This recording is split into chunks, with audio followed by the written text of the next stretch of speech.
Je ne suis pas devenu une seule fois millionnaire, mais 4 fois, et de manière bien différente.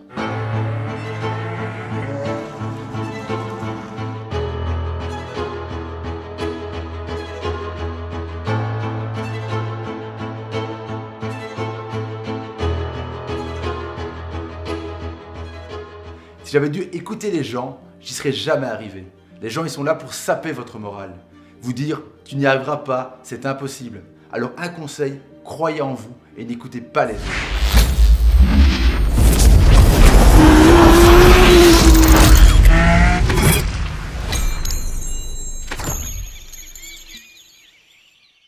Le secret de la réussite, c'est se fixer un objectif et ensuite mettre tout en œuvre pour y arriver. Bonjour et bienvenue dans cette nouvelle vidéo. Aujourd'hui, j'ai le plaisir de recevoir Stéphane. Nous allons aborder un sujet sur la crypto-monnaie.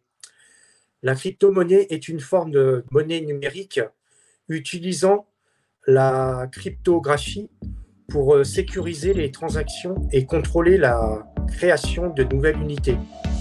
Elle offre un système financier décentralisé et transparent, permettant des transactions rapides et internationales sans l'intervention de tiers.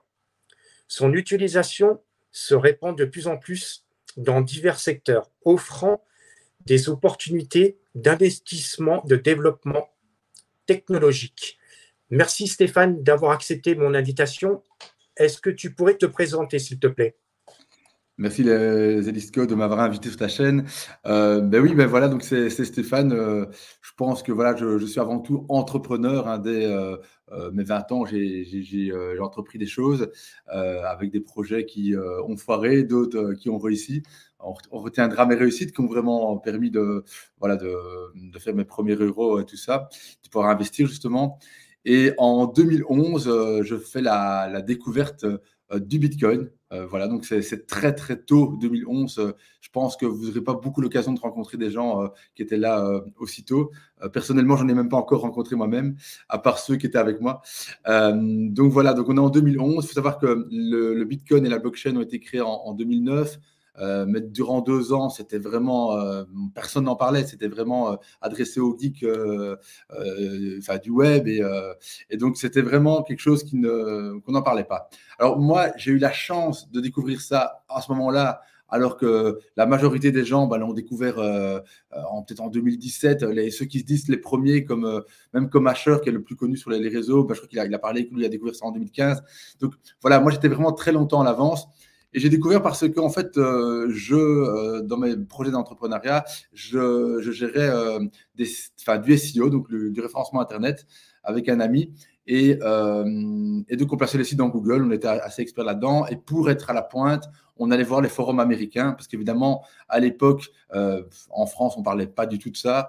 Il fallait vraiment aller aux États-Unis pour voir des choses. Et en fait, même pour le SEO, les États-Unis permettaient d'être en avance sur le marché français. Donc, on allait voir là-bas et on avait entendu parler de ce Bitcoin, cette économie décentralisée, peer-to-peer et tout ça. Donc, on était dans le peer-to-peer, on s'échangeait des films et tout ça. Donc, on aimait bien cette technologie. Et ils le reprenaient pour créer une monnaie. Donc, ce qui s'est passé, c'est qu'on a entendu parler, mais mon associé a été plus loin que ça parce qu'il jouait au poker. C'était un joueur de poker en ligne dans une de ses nombreuses casquettes. Et très bon joueur d'ailleurs. Et il a été payé par PokerStar ou un autre groupe, je ne sais plus c'était quoi, Full Tilt Poker, je ne sais plus exactement, en Bitcoin. Parce qu'en fait, il y avait des moyens NetTeller, virement bancaire, etc. Et ils ont mis l'option au moment de Bitcoin, parce qu'eux étaient vraiment aussi ces sites de poker avant-gardistes. Et pour s'amuser, il a été payé 2 000 € en Bitcoin, sauf que ces 2 000 € étaient un mois plus tard à 6 000 €. Et donc, il s'est dit, c'est pas mal, je suis payé 2 000 €, mais en fait, je suis payé 6 000. Là, quand il m'a parlé de ça, j'ai dit, oula, il y a vraiment quelque chose à jouer. Moi étant plus dans l'action, dans l'analyse de business, etc., j'ai pris le white paper, j'ai lu, j'ai essayé de comprendre, en vertical, rapidos, pas en tant que développeur, mais en tant que gars qui aime bien les business. Et je me suis dit, je vais mettre 2 000 € aussi, me laisser de ma poche. Et j'ai acheté mes premiers bitcoins en 2011 à 2 000 €. Et ensuite, ça c'est vraiment parti très, très haut. Voilà, j'ai même eu moins cher que lui. Enfin, lui, il les a eu quelque part gratuitement, mais pas gratuitement, mais j'ai eu à 1,66 €. Lui, à ce moment-là, il les avait eu à 3, enfin, on parlait en dollars, 1,66 €, c'était à 2 $. Lui a eu à 3 $. Et donc, voilà, c'était complètement fou parce que, voilà, très, très vite, je suis passé aussi à 6 000 € et puis à beaucoup plus. Et j'en ai encore racheté pour 10 000 €. J'en ai eu à un moment 3 200 au tout début. Et je suis parti pour une aventure assez incroyable. Justement, bah tiens, ça tombe bien parce que je sais que tu fais une conférence à la fin du mois. Est-ce que tu pourrais nous en parler un petit peu? Oui, oui, oui, parce qu'en fait, voilà, j'ai une longue histoire là-dessus sur les crypto-monnaies. Après, donc voilà, j'ai un peu tout découvert après ce premier moment-là. Mais du coup, moi, ma passion maintenant, c'est voilà, de former les gens, de rencontrer les gens, voilà, de ne pas faire les erreurs que j'ai commises, parce que j'en ai commis beaucoup d'erreurs dans les crypto-monnaies. J'ai perdu beaucoup d'argent avec les crypto-monnaies, mais j'en ai gagné beaucoup plus, heureusement.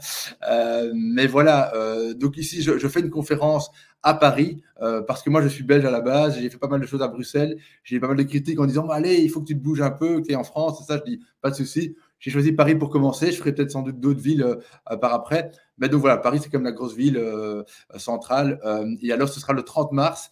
Et c'est pour parler justement du Web3, des crypto-monnaies, de plein de thèmes qui sont en vigueur. Tant que maintenant, c'est de l'intelligence artificielle qu'on parle beaucoup, la tokenisation des actifs. On parle beaucoup aussi de staking, de DeFi, dans des législations par rapport à tout ça.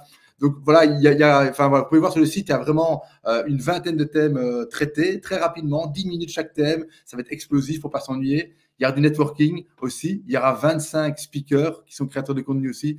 Donc c'est une très très belle journée, je crois, avec beaucoup de valeur qu'on va délivrer et dans un but complètement bénévole parce que voilà, s'il y avait des bénéfices, on les donnerait à des œuvres, mais il n'y en aura pas parce que c'est une première édition. On doit investir sur l'idée, etc.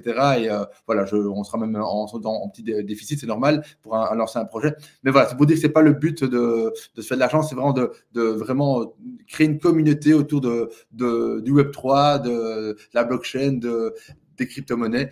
Et voilà, je serais vraiment très heureux que vous vous déplaciez pour découvrir la crypto-monnaie et toutes les pépites qu'on peut vous délivrer ce jour-là. Yes. Vous serez combien à peu près en tant que conférencier? Tu seras seul ou il y aura d'autres personnes avec toi? Beaucoup de monde. On Beaucoup sera de monde. 25 en fait. Ouais, 25. Ah oui, quand même, 25, ça fait du monde. Hein. Voilà, parce qu'il y a eu un gros engouement de la communauté, vu que je fais partie moi aussi j'ai aussi une chaîne YouTube et que je délivre du contenu. Je connais pas mal mes collègues, on va dire, qui ont aussi leur chaîne YouTube un peu comme toi. Ils ont tous voulu un peu délivrer. Alors j'ai dit pour être sympa avec tout le monde, j'ai dit écoutez, au lieu de faire des 1 heure chacun, on a 4 à faire 1 heure ou 6-7 à faire 1 heure, on va faire 10 minutes chacun. Mais alors ça va être hyper intensif. On délivre vraiment l'essentiel, ce qui va faire plaire au public. Et j'ai pris les 25 et on s'est débrouillé pour faire chacun 10 minutes.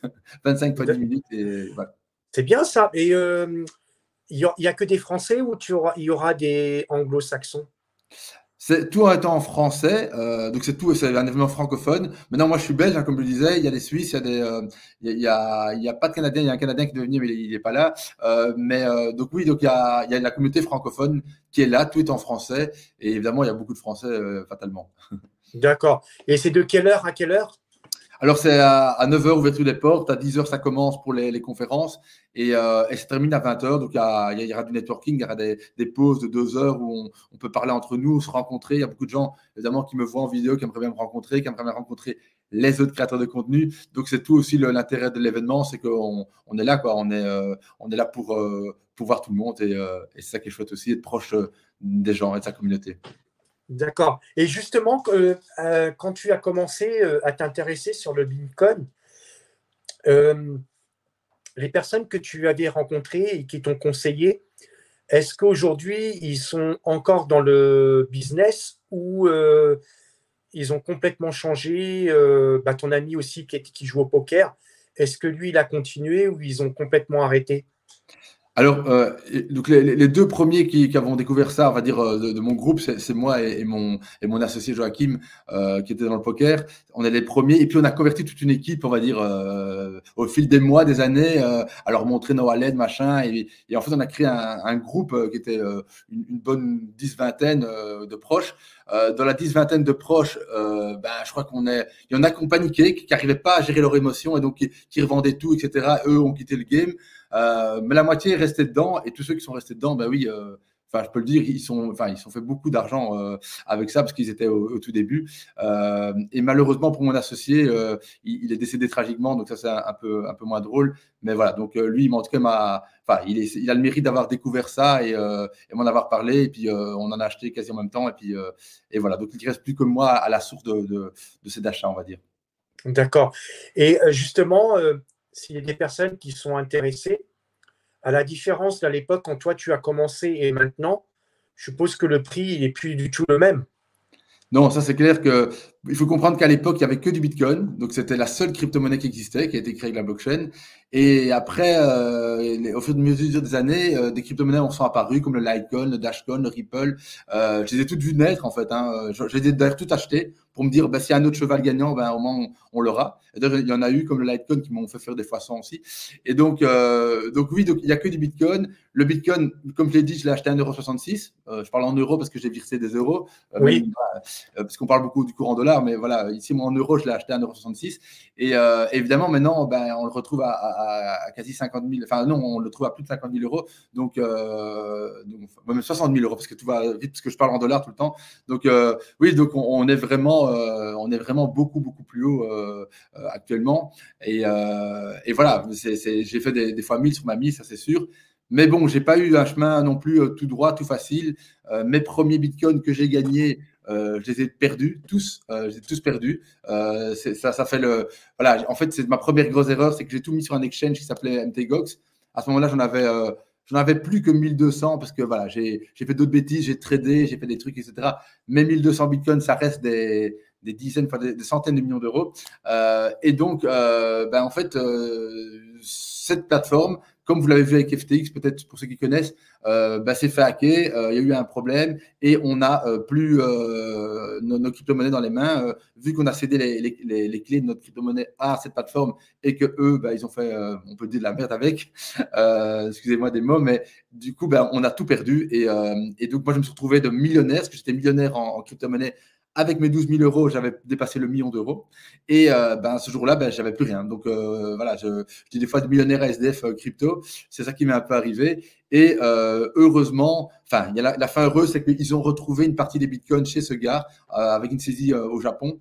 Et ils vont nous redistribuer cette année. En fait, c'est déjà en cours. Ils ont déjà remboursé 50% des gens, mais ils vont distribuer plus ou moins 15% de la somme initiale. Mais ça reste une très, très, très grosse somme. Donc voilà, au final, j'ai une fin heureuse, mais pendant tout un moment, j'ai cru que j'allais rien récupérer. Et donc, je me suis remis quand même. J'ai racheté des Ethers très tôt, etc. Et je suis redevenu millionnaire avec d'autres crypto-monnaies avant d'avoir la bonne surprise de MTGOX, quoi. Un beau parcours. Et justement, comment tu pourrais décrire ton expérience dans le monde de la crypto-monnaie depuis 2011? Alors, mon expérience, comme je dis, au début, c'est un peu fou parce qu'on achète des cryptos qui valent rien et puis qui explosent complètement et on s'aperçoit que notre compte en banque virtuellement est hyper élevé. Donc, ça fait déjà beaucoup d'émotions. Donc, la première épreuve, c'est gérer ses émotions, pas C'est vendre clair? quand ça perd et comme beaucoup ont quitté le jeu à cause de ça.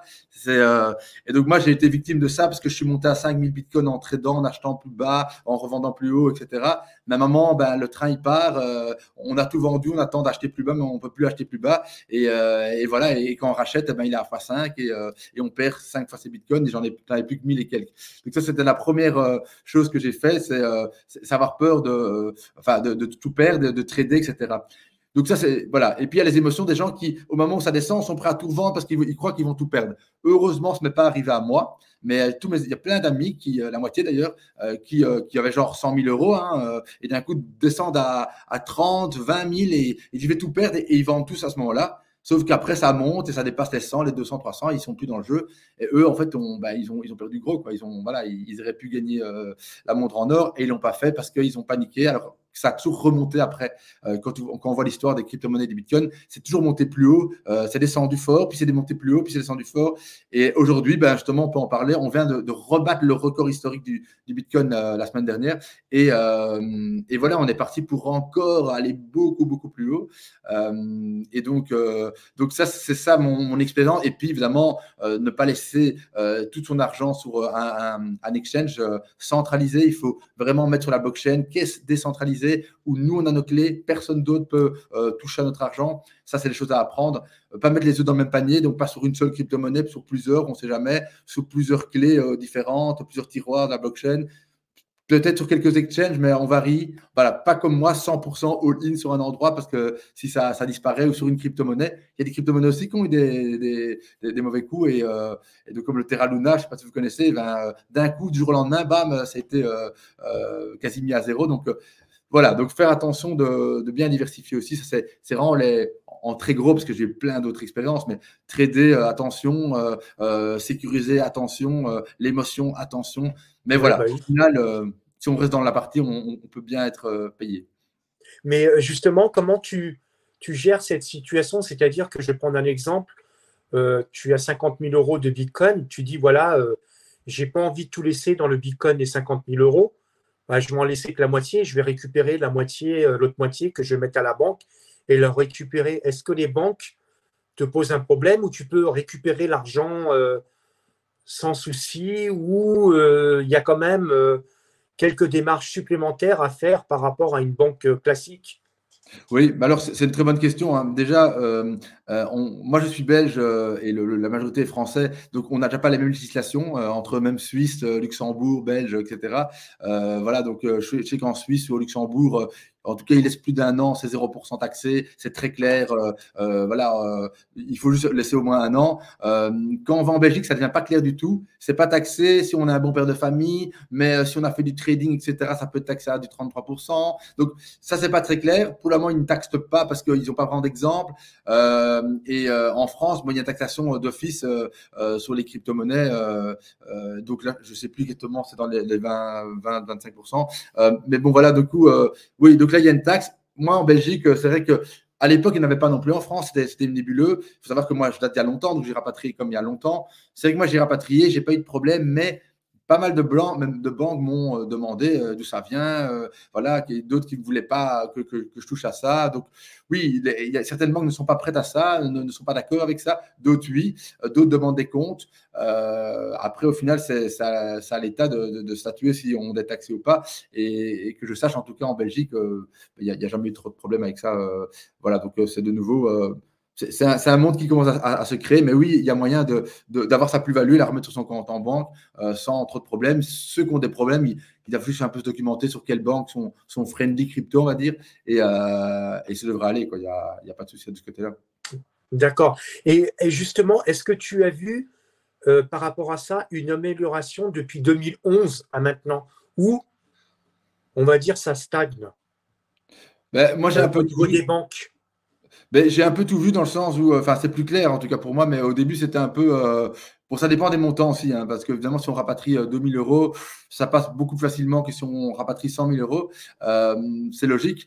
Donc, ça dépend de ça. Et puis, à l'époque, en tout cas, des fois, ils ne comprenaient pas très bien ce qui arrivait. Ils n'étaient pas prêts à ça, donc ils ne bloquaient pas non plus. Maintenant, il y a des banques justement qui bloquent parce qu'ils savent que ce que c'est, ils n'aiment pas ça. Et donc voilà, il y a un peu les deux. Avant, on pouvait mettre, mais bon, après, il y avait une confusion. Des fois, il y a des questions, etc. Maintenant, c'est plus clair. Il y en a qui veulent, il y en a qui veulent pas. Ceux qui veulent, ils savent de quoi il s'agit. Il faut justifier d'une manière assez simple. Voilà, j'ai mis l'argent, j'ai tradé, j'ai fait ça. On met des prints, ils sont normalement contents. Voilà, il y en a qui sont vraiment, qui demandent quasi très peu de choses. Donc oui, en tout cas, c'est plus clair aujourd'hui. On s'est identifié via on tape sur Internet, savoir quelle banque, dans quel pays est friendly. Voilà, on les verra. Et donc oui, il y a moyen de se documenter, savoir où ouvrir un compte, mais souvent même des banques en ligne, très faciles à ouvrir et comment justifier ces trades, etc. D'accord. Mais justement, s'il y a une banque traditionnelle, classique, et tu arrives, tu dis voilà, j'ai envie de le récupérer, et ils te disent bah non, on ne le fait pas. Qu'est-ce que tu pourrais dire aux personnes, quelle démarche faudrait qu'ils entreprennent? Parce que je sais que nous, en France, c'est quand même très compliqué. Donc, c'est compliqué pour aller dans une autre banque pour récupérer. Ou sinon, on peut Ouais. le faire par Internet. Oui, oui, mais donc en résumé, si la banque ne veut pas, c'est qu'elle a une politique de ne pas vouloir. Donc, je crois qu'il faut pas. Voilà, on peut toujours envoyer un mail, avoir un rendez-vous, essayer de voir un peu, essayer de justifier. Mais je pense que s'ils ont fait le choix de pas vouloir les cryptos, c'est que c'est le siège, on va dire, central au-dessus qui a fait le choix. Donc, ça va être très dur de pouvoir récupérer ces cryptos dans cette banque. Hein, je parle, c'est pas grave. Mais par contre, il y a des banques en ligne. Hein, je veux dire, je sais que la plus connue, qui est la plus friendly que j'entends parler, c'est N26. C'est une banque en ligne. On ouvre un compte très facilement. On va sur Internet, on ouvre. Ils vont demander sans doute carte d'identité, photocopie de 2-3 trucs. Hein. Ça, honnêtement, je crois qu'en quelques minutes, si on a les bons papiers, les factures qui prouvent qu'on est bien domicilié là ou quoi, ben notre compte est ouvert. Et puis voilà. Et donc, je pense qu'on peut avoir l'argent. Il y a des banques comme Wise aussi qui en ligne, qui je sais, qui permettent ça. Donc, c'est pas si compliqué, mais bon, voilà. Après, voilà, c'est évidemment un public peut-être plus âgé qui n'a pas du tout l'habitude du online va avoir peut-être un peu plus dur. Mais c'est moins souvent le public qui va aller sur les cryptos. Donc, je pense que les gens qui sont dans les cryptos, s'ils sont dans les cryptos, c'est qu'ils savent un peu faire une manipulation digitale. Et donc, ouvrir un compte N26 ou Wise, il n'y a aucun souci pour eux. Ok. Et justement, dis-moi, est-ce que tu as initié ta famille ou des proches à ton parcours, à ton expérience, où tu es le seul? Non, bien sûr, j'ai initié beaucoup de monde, hein, beaucoup d'amis d'abord qui sont rentrés là-dedans, vraiment des dizaines d'amis, comme je disais au début. Donc ça, c'était la première chose.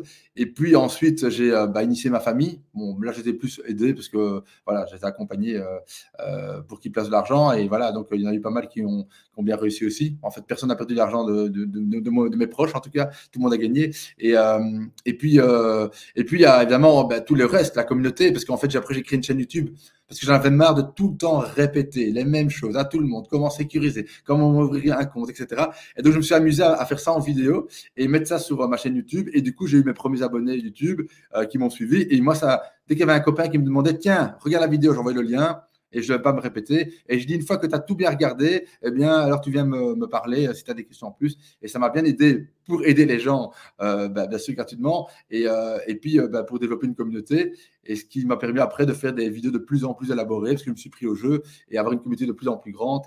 Et aujourd'hui, voilà, de faire des événements même avec ma communauté, la communauté des autres YouTubeurs. Donc, c'est très chouette. C'est cool, c'est vrai que c'est un super bon parcours. Et justement, pendant ton parcours, quelles sont les erreurs que tu as commises et que même aujourd'hui que parce que forcément tu as dû commettre encore quelques erreurs. Donc Oui, est-ce que tu as une anecdote à nous dire? ouais, donc je vais parler de mes erreurs, peut-être une anecdote. C'est que ici, les erreurs, j'en ai déjà plus mal dit. Donc, pas mettre tous ses œufs dans le même panier, pas laisser sur un exchange centralisé parce que c'est eux qui ont les clés de nos cryptos. Donc, s'ils font des mauvaises manipulations derrière, ils se font hacker ou quoi, on perd tout et on peut rien demander. C'est pas comme dans les banques traditionnelles qui sont hyper auditées, etc. C'est ça le côté pas bien des cryptos, c'est ce qui est centralisé en fait. Hein. Mais après, il y a tout le monde décentralisé hein, qu'on demande de suivre. Et là, il y a vraiment une part de problème. Donc ça, c'est les premières erreurs que j'ai commises, c'est vraiment la sécurité et la diversification. Ensuite, le trading, comme je disais, on croit qu'on est trader, ça fonctionne, on monte, etc. Et puis, à un moment, on perd tout ou beaucoup. Donc, ça passe à improviser trader parce qu'on croit qu'on a fait les bons coups, mais en fait, on est à côté de la plaque et on a de la chance au début. Un peu comme au poker, hein, des fois, on gagne des mains, on croit qu'on est bon et puis on perd tout.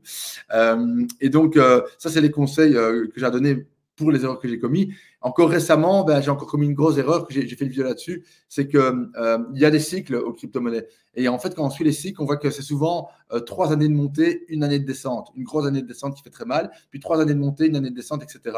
C'est des cycles un peu drivés par le halving. Le halving, c'est le phénomène en crypto-monnaie pour le Bitcoin qui dit que tous les 4 ans, plus ou moins, on divise les récompenses des mineurs par 2. Donc, il y a beaucoup moins de récompenses, donc moins de pression sur le marché, donc le prix va monter.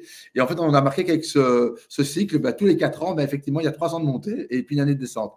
Moi, à un moment, j'ai cru, alors que j'étais là depuis longtemps, qu'on était parti pour de bon. Là, il y avait la NFT qui avait été créée, la métaverse, tout le monde en parlait. J'avais jamais vu autant d'engouement dans le monde pour les crypto-monnaies. Et je me suis dit, mais c'est facile, le cycle, il va pas arriver, quoi. Ça va tout le temps partir.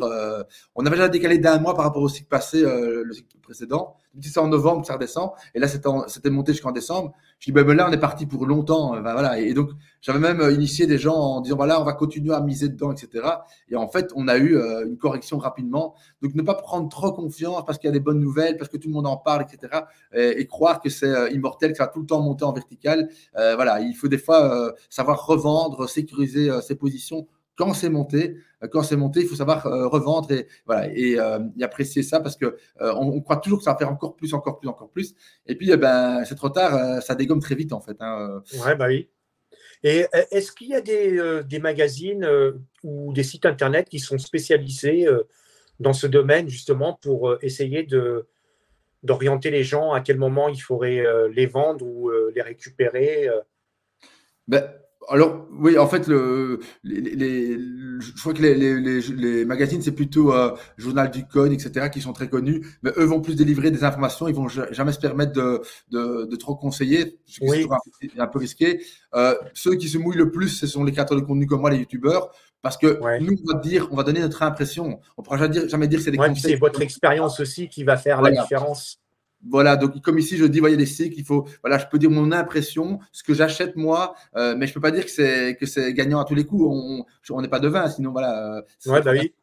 Donc voilà, donc Et ici, si on doit suivre des gens, ce sera des youtubeurs comme moi. Et c'est vrai que moi, j'ai un canal Telegram premium, qu'on appelle ça. Enfin, gratuit, j'en ai un gratuit comme ma chaîne YouTube gratuite. Et puis j'ai un premium. Et le premium, là, on est vraiment, c'est par mois, c'est que 49 euros par mois, hein, mais c'est là, on délivre vraiment les pépites qu'on achète, donc les cryptos qu'on achète chaque mois et quand on les revend. Et on accompagne vraiment, et on dit voilà, on fait ça, mais donc tout le monde fait ce qu'il veut parce qu'on ne veut pas non plus qu'on nous porte la responsabilité d'un mauvais coup qu'on fait parfois, en fait, des fois des mauvais coups, hein. Il n'y a pas de, il y a pas de, il faut pas que ça. Mais voilà, donc après, on a de l'expérience et donc c'est vrai que je pense qu'on a quand même plus de chances de réussir que la moyenne des gens. Mais voilà, donc nous, on a un canal Telegram, d'autres youtubeurs ont aussi des conseils. Et donc c'est comme ça que je pense que le mieux pour être accompagné. yes.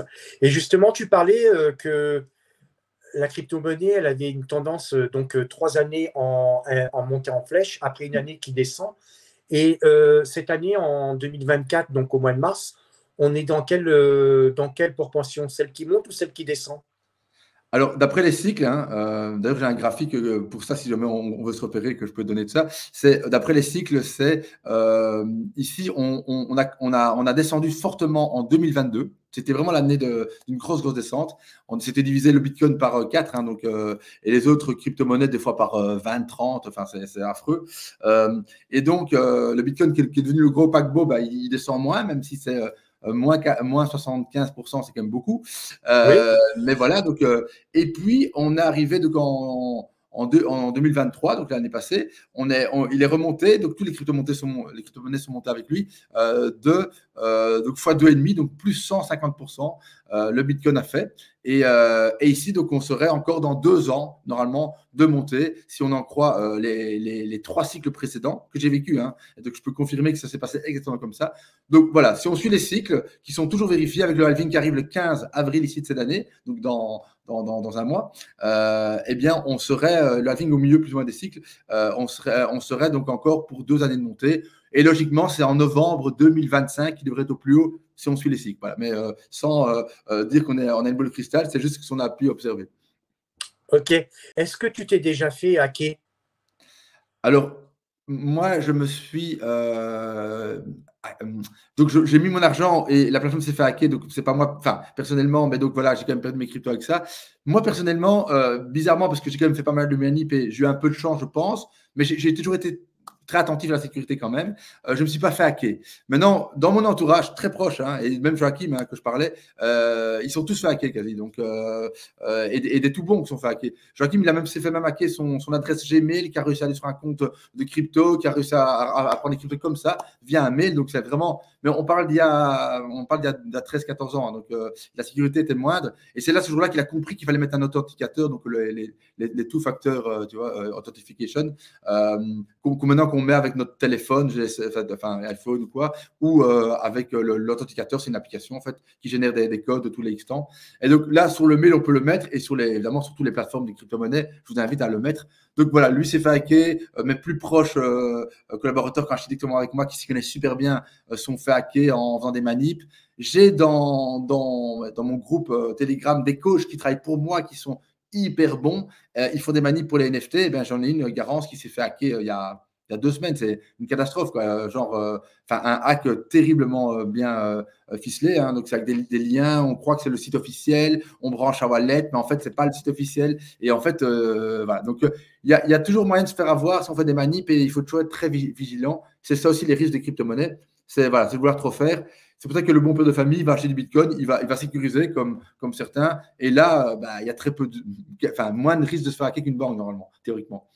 Ouais, mais bon, forcément, vu que c'est comme dans la bourse, hein, constamment, vous êtes en train de vendre, racheter, forcément. Et justement, les personnes qui se font hacker, une fois qu'elles se sont fait hacker, il n'y a plus rien à espérer derrière. Ils ne peuvent plus rien récupérer, plus rien. Mais ça, c'est souvent ce qui se passe malheureusement parce que dans les crypto-monnaies, c'est pas justement un monde encore contrôlé. Ouais, oui. C'est pas comme de la monnaie, c'est pas sous la tutelle d'un État. Et donc voilà, c'est le côté un peu pervers ou difficile des crypto-monnaies. Maintenant, la sécurité à la base est meilleure qu'une banque. Hein. Donc faut savoir que la blockchain, c'est vraiment hyper méga sécurisé. Le problème dans ce monde-là, c'est pas la sécurité de la blockchain. Le problème, c'est la manipulation des gens qui n'ont pas le savoir. Et d'ailleurs, nous-mêmes, on n'a pas souvent le savoir technologique pour les banques, etc., transférer des trucs, etc. Mais on est sécurisé dans un État par les banques qui sont assurées, etc. On n'a pas ça avec les crypto-monnaies parce que c'est nous qui devons faire la manipulation. Maintenant, et donc c'est ça le gros souci et la grosse peur de certains. Maintenant, il faut savoir que depuis 2024, aux États-Unis, le plus gros fonds mondial, BlackRock, a lancé son ETF Bitcoin et a été validé par les États-Unis, par l'État, etc., la SEC. Et donc, ça veut dire que maintenant, eux, ils peuvent aller dans le fonds, dire voilà, j'achète pour 100 000 euros de Bitcoin, le fonds va acheter pour eux, et là, ils seront on va dire, assurés, sécurisés par une banque. Ils ne devront plus faire les manips, etc. Donc, ça évolue. Les grands groupes financiers ont lancé des ETF. Du coup, il y en a plein d'autres qui ont les autres gros groupes, il y en a eu 5-6 qui ont eu l'ETF. Et maintenant, après, on va faire sur les Ethers, sur les autres crypto-monnaies petit à petit. Et puis, on n'a pas ça encore en Europe, mais ça va arriver, hein, parce que ça arrive ici en janvier aux États-Unis. Mais donc, voilà, il y aura, à mon avis, dans le futur, cette possibilité-là de dire, voilà, moi, je place comme à ma banque, via comme des actions ou quoi, je fais confiance à mon banquier et il gère tout ça, mais lui va acheter des crypto-monnaies sous notre ordre. Donc ça va arriver, mais jusqu'à aujourd'hui, et en tout cas en Europe encore, on doit acheter soi-même ces crypto-monnaies et donc on doit faire des manipulations et donc s'y connaître un peu, d'où tout l'enjeu de la formation des gens, parce que c'est ça qui détermine tout et la réussite. Et c'est pour ça que moi j'ai fait aussi une chaîne YouTube pour expliquer comment on achète, mais aussi comment on sécurise ces crypto-monnaies. Et justement, est-ce que tu formes avec ton entreprise, tu formes des personnes justement dans ce domaine ou pas du tout, ou tu laisses ça que quand tu fais tes vidéos sur ta chaîne YouTube? Alors, évidemment, moi, je forme sur ma chaîne YouTube vraiment tout le temps. J'ai des centaines de vidéos qui ont circulé sur ma chaîne YouTube.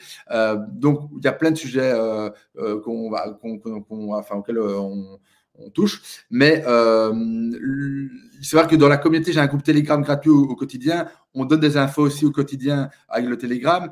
Et alors, dans le Premium, on accompagne vraiment très fort les gens. Maintenant, moi, personnellement, je ne prends pas du temps à former les gens en physique parce que voilà, mes heures sont pas illimitées et je préfère faire du digital ou toucher des milliers de personnes, etc. Tout ce que je peux proposer, c'est des coachings de 1 heure ou 2 pour ceux vraiment qui ont besoin d'une aide vraiment de mon heure, de mon temps, vu que mon temps est limité. Ben oui, c'est des coachings qui coûtent quand même un certain prix, mais c'est pour ceux vraiment qui demandent ça. Mais ce n'est pas du tout mon activité, c'est peut-être 1% de mon activité aujourd'hui. Mais par contre, voilà, comme je le disais au début de l'interview, je fais des événements où là, je délivre du contenu, de nouveau à un grand nombre de personnes, mais en tout cas, voilà, là, je suis là en physique. D'accord. On peut dire en quelque sorte que tu vas donner ton expérience aux personnes qui sont déjà dans le système, mais qui auront besoin de quelques petites précisions.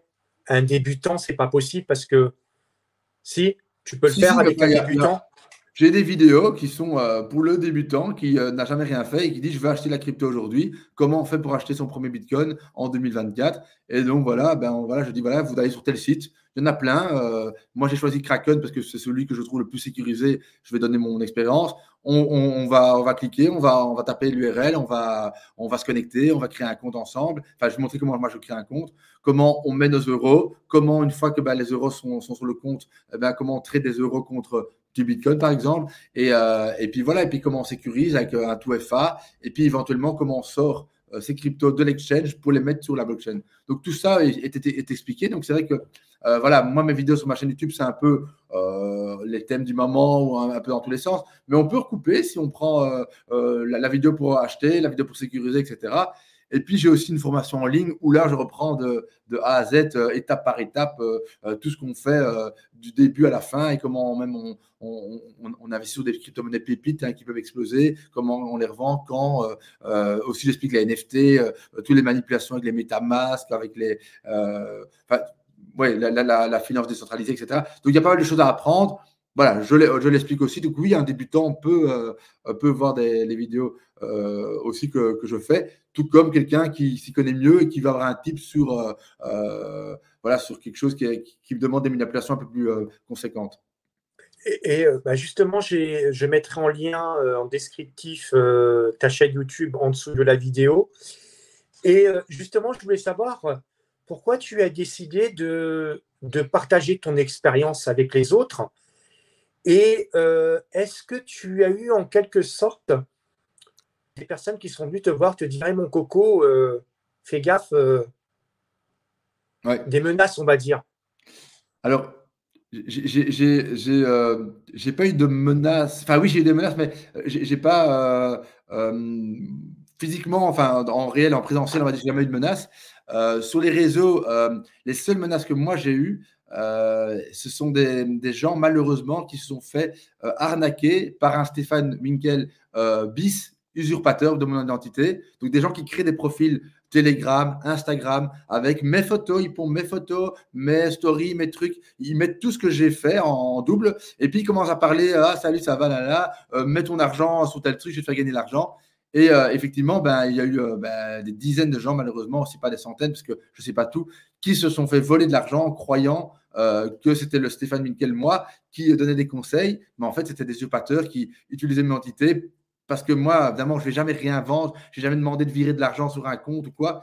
Mais les gens ne savent pas. Et voilà. Et donc, j'ai eu des menaces en disant je vais te retrouver, t'es mort, tu m'as volé de trucs. Et chaque fois que j'ai eu ça, j'ai directement répondu en essayant de comprendre ce qui se passait. Enfin, déjà, je suis très triste pour eux. Et en plus, c'est pas gai de se faire menacer parce que tu te dis, mais pourquoi? Donc, les menaces, j'ai eu pour des usurpations d'identité, mais pas pour autre chose. Voilà.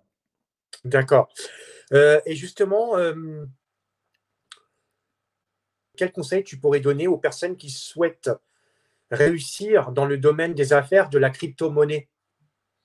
Alors, oui, donc les conseils, ça dépend vraiment de son profil. Donc, si on a un profil pas de risque, bon père de famille, j'ai pas envie de faire de manip, etc. Là, je conseille d'acheter du Bitcoin et de l'Ether. C'est les deux plus grosses crypto-monnaies, les deux plus sûres. Là, je vois très, très mal vous dire que dans 3 ans, ces cryptos sont divisés par 10. Ça me paraît impossible. Voilà. Après, je suis pas devin, mais bon, voilà, comme ça, je vous le dis, mon avis. Donc ça, je pense que ce sera plutôt 10 fois 3 fois 4. Ça, c'est de nouveau mon avis. Donc ça, c'est, on place, on sécurise et c'est tranquille.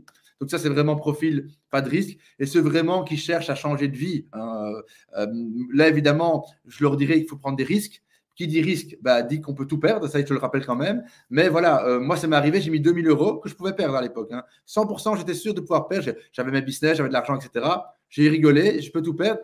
Mais j'ai été très agressif dans le sens, voilà, j'ai misé sur le Bitcoin, qui était une crypto-monnaie à l'époque. Il faut savoir que non, enfin 99, parce que je parle en belge, 99% des gens pensaient que ça allait disparaître et que c'était une mode et que donc il n'y avait que 1% de scénario que j'allais être millionnaire et pourtant je l'étais. Donc voilà, donc j'ai quand même pris des risques avec le Bitcoin.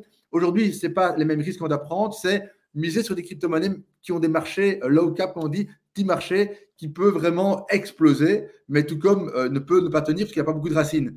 Donc voilà, donc on va miser sur des crypto-monnaies un peu pépites, comme on dit. Mais moi, pour minimiser les risques, évidemment, je ne vais pas en miser sur une, je vais en miser sur 10. À l'époque, j'avais le choix que le Bitcoin. J'en miserais sur 10. Comme ça, s'il y en a 2, 3 qui se font avoir, peut-être les 7 autres ou en tout cas 3, 4 autres vont peut-être exploser et amener tout le portefeuille très haut. Et donc, voilà. si les conseils à donner de la personne qui veut prendre des risques, ben voilà, jouer sur des trucs qui sont très risqués pour vraiment viser un fois 10 minimum, voire fois 100, c'est possible. Alors que voilà, donc je dis, mais avec les risques que ça encourt, mais c'est vrai que voilà, des fois on a envie de changer de vie, on dit je mets 2000 pour essayer de faire fois 100 et pas voilà, mais en sachant que il y a des chances que je les perde. Donc voilà, mais voilà, il y a deux profils. Maintenant, la personne qui veut pas perdre et qui veut pas trop prendre de risques, Bitcoin, Ether, et pas d'émotion. Hein. Si ça descend, on garde, pas vendu, pas perdu, et on attend le cycle suivant. Et voilà, c'est éprouvé jusqu'à aujourd'hui, après 13 ans que je suis dedans quand même, que c'est toujours monté. Donc voilà pourquoi ça descendrait aujourd'hui. Je vois pas de raison, parce qu'en fait, la raison pour laquelle ça monte tout le temps, elle est très très simple. C'est que plus il y a des gens dans la machine, plus le prix monte. Il y a une pression de plus en plus, c'est économique. Et donc aujourd'hui, on est à plus ou moins près de 10%, il paraît, en France, on dit, mais je crois que c'est plutôt 7-8, à avoir des crypto-monnaies. Il faut savoir qu'il y a 4 ans, c'était 3-4%. Le cycle d'avant, c'était même pas 1%. Donc voilà, on est comme Internet. Internet, au début, il y avait 1% qui en avait. Aujourd'hui, on est quasi à 100. Je ne vois pas dans un monde dans 10 ans plus que 1% qui en a. Je vois plutôt 90% qui en a. Donc, à partir de ce moment-là, on peut dire que ça va au moins faire x9. Et puis, quand on dit, mais oui, mais ce sont des gens qui n'ont pas 2000 euros comme toi, Stéphane. Aujourd'hui, ce sont les milliardaires qui mettent dans l'ETF. Ah, alors c'est pas x10, c'est x10, x100, donc c'est x1000 que ça peut faire. Donc, voilà, on peut aussi, en tant qu'optimiste, se dire, en fait, ça peut faire x1000, effectivement, il y a de la place. Donc voilà, donc dans le scénario où ça descende le Bitcoin, je vois très peu, voilà. Après, ça peut être les États qui se mettent ensemble pour l'interdire, pour lui faire souffrir. Mais le Bitcoin est indépendant, décentralisé, donc il ira toujours dans les États qui le laissent faire, et il y aura toujours des États qui laissent faire. Et donc, il ne peut pas disparaître, il ne peut pas, on peut juste lui donner les sales coups. Mais il faut savoir qu'à l'époque, pour la petite anecdote, la Chine, qui était numéro 1 en Bitcoin, donc il paraît à un moment, en 2013, quand j'étais dedans, il y avait 50% des possesseurs de Bitcoin, c'était des Chinois. Donc 50%. Et la Chine a dit ce jour-là, waouh, on va faire la chasse au Bitcoin, on va interdire ça, on ne peut pas ramener sur notre planète. On a vraiment cru que c'était fini. On s'est dit, oh là là, si la Chine, 50% du marché est mort, mais même les États-Unis, nous, les Belges, on avait peur, on dit, on va se retirer avant que tout dégringole. Et tout a dégringolé. Okay, moi, je ne me suis pas retiré, heureusement, et il y en a plein qui ont résisté. Ça a fait moins 80%, je me rappelle à ce moment-là, avec cette annonce. Et on a fait sans les Chinois. Ils sont barrés. Beaucoup, beaucoup de gens. Mais d'autres ont gardé en cachette. Hein. Mais il y en a beaucoup qui sont barrés. Et après, on s'est reconstruit avec les autres pays. Et puis, ça a dépassé le record et ça a redépassé le record. Donc, on voit bien qu'un État, aussi puissant qu'il soit, ne peut rien contre le Bitcoin. Et les États-Unis ont essayé de faire la guerre au Bitcoin. Ils sont pris les dents aussi, sauf qu'eux sont plus malins, ils ne vont pas l'interdire, ils n'osent pas, sinon ils se tirent une balle dans le pied. C'est comme un pays de libéralisme à fond. Donc les sénateurs sont fâchés quand on dit ça. Donc finalement, les États-Unis ont essayé, mais ils n'ont pas réussi. Donc ils essaient de cadrer. Ça fait des années qu'ils essaient de dire des choses. On va faire comme ça, mais surtout pas interdire, parce que pas de fuite des capitaux, s'il vous plaît. Et donc voilà, donc on voit bien qu'on est très loin d'un moment où tous les États vont essayer de se mettre ensemble pour faire disparaître le Bitcoin. Et donc même si c'est le cas, on voit bien que le Bitcoin, il résiste à tout ça. Par rapport avec le Bitcoin, l'IA a un rôle à jouer dedans ou pas? Alors l'IA, oui, évidemment, l'IA, c'est l'intelligence artificielle et c'est vraiment un des secteurs de la blockchain, des smart contracts, de plein de choses. Donc l'IA, évidemment, est liée à tout ce monde du Web3, comme on dit. Hein. En fait, le Web3, c'est tout ce qui est décentralisé, en fait. Nous, il faut savoir qu'on était d'abord dans un monde Web1 où on était devant son PC, on répondait juste aux mails ou on consultait Google. Enfin, à l'époque, c'était même pas Google. Comment ça s'appelait encore je sais plus, c'était un moteur de recherche. Et voilà, on subissait, on tapait, on recevait des informations. Après, le Web 2, c'était vraiment la communication. Donc, on pouvait parler grâce à Facebook, grâce à tous les réseaux sociaux. Et donc, c'était vraiment le monde de la communication. Mais c'est des multinationales, hein, les GAFA, qui détenaient l'argent et c'était des modèles centralisés. Mais en communication. Le Web 3, c'est la décentralisation. Ça veut dire qu'on est en peer-to-peer, on a nos PC et on communique, on décide ou pas de divulguer nos informations sur notre vie privée. Il y a des moteurs de recherche privés. Enfin, tout ça va être un monde nouveau. Et c'est vrai que l'intelligence artificielle fait partie de ce monde parce que voilà, on crée, on décentralise, on fait plein de choses. Et donc, effectivement, oui, il y a un gros rôle. C'est en parallèle de l'évolution du monde et du Web 3. Yes.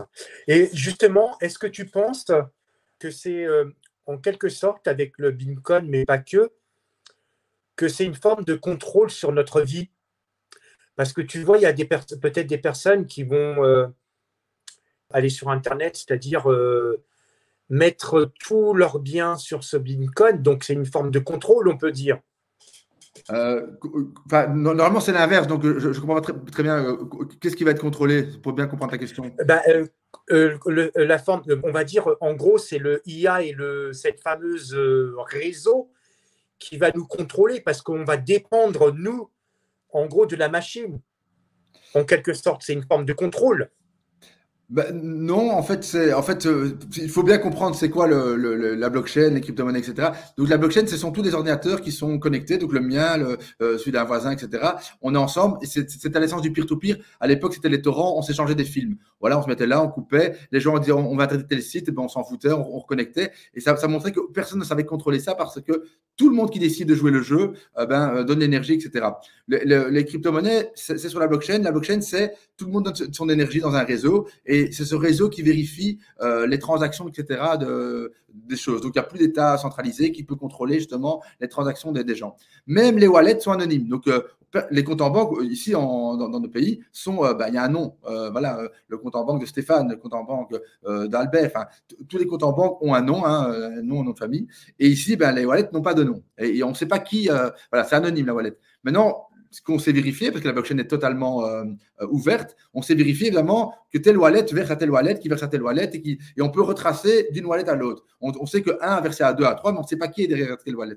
Après, on peut des fois retracer. Dès qu'on arrive sur un exchange centralisé, on est obligé de mettre son KYC, comme on dit, son nom, etc. Et puis là, on peut voir, la wallet est un tel. Si l'exchange dévoile ça à l'État, il pourrait donner notre nom. Il dit, voilà, cette wallet-là, nous, on l'a identifiée à ce moment-là. Mais tant qu'on n'est pas passe par un truc centralisé, on ne sait pas. Mais c'est pour l'expliquer en un.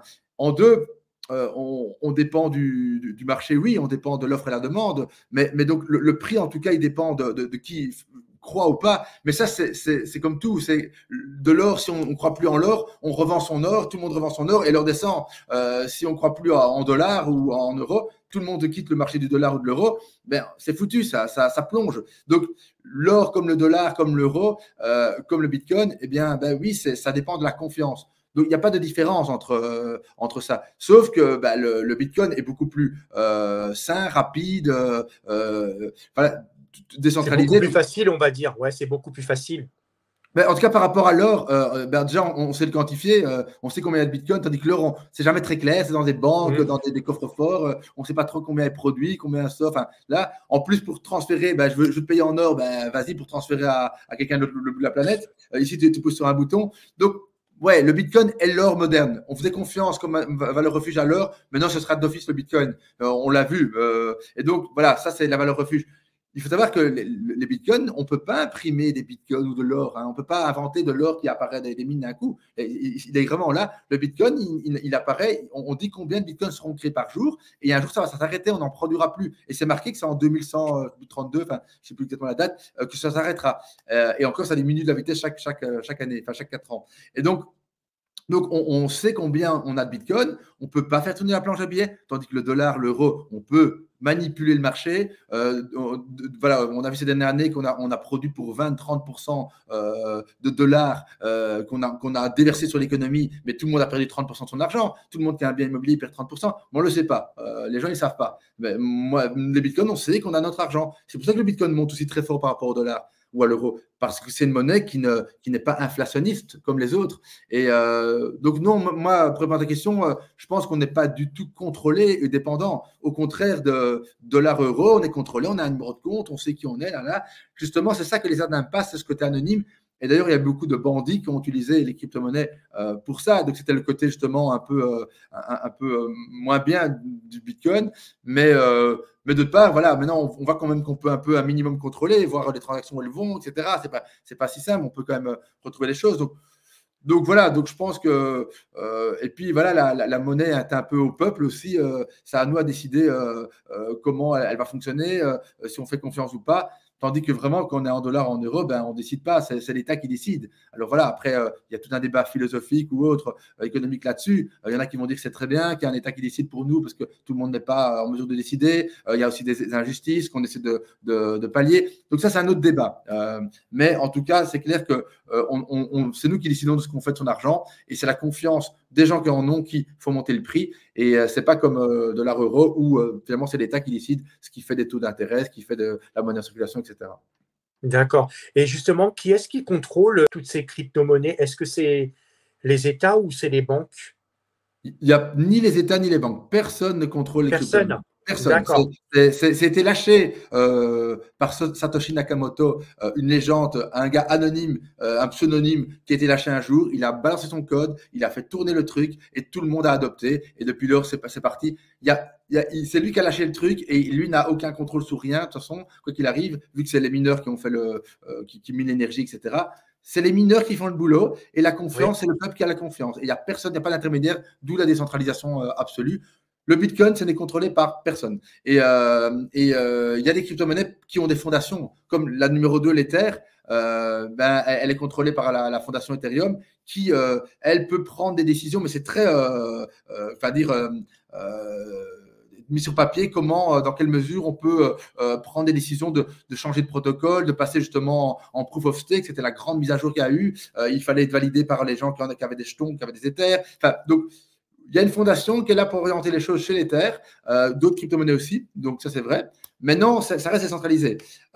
Mais le Bitcoin, ça par contre, ce qui est la numéro 1, elle est complètement décentralisée. On ne connaît pas le créateur, il n'y a aucune fondation, il n'y a rien. Il y a juste des mineurs qui peuvent changer, prendre des décisions si à plus de 50% des mineurs se mettent d'accord sur une décision. Mais ils n'auront jamais, comment dire, l'intérêt de prendre une décision qui va à l'encontre du Bitcoin parce que ces mineurs, c'est leur rémunération, c'est eux qui ont des bitcoins, ils vont perdre leur argent s'ils prennent une mauvaise décision. Donc, tout était très, très sainement et intelligemment créé. Et à ce jour, il n'y a jamais encore eu ce phénomène de 51% des mineurs, parce qu'il faut savoir qu'il y a des centaines de milliers de mineurs dans le monde qui sont mis ensemble d'accord pour prendre une décision. Mais c'est possible dans l'algorithme.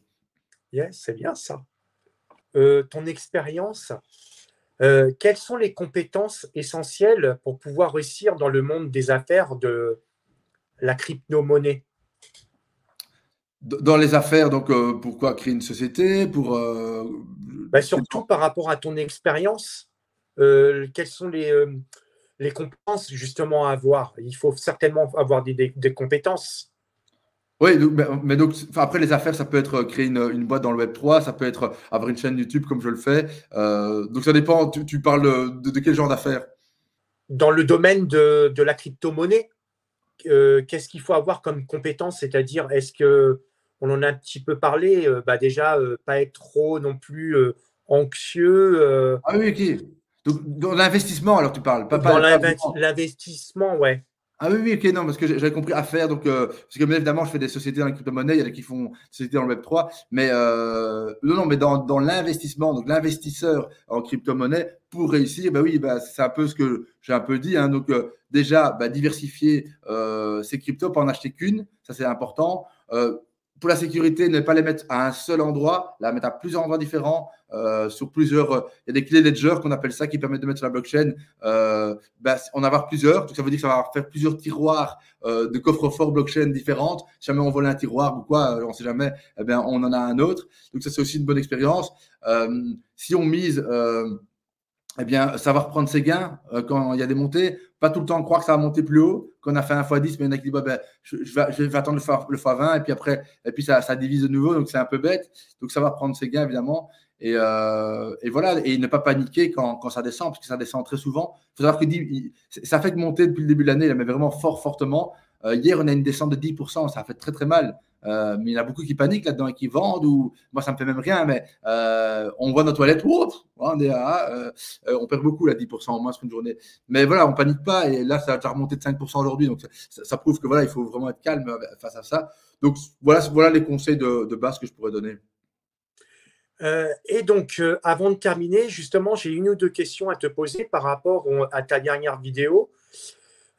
Tu expliques justement quels sont les éléments clés que tu abordes dans cette vidéo concernant la position actuelle du marché. Comment tu vois la position du marché actuel?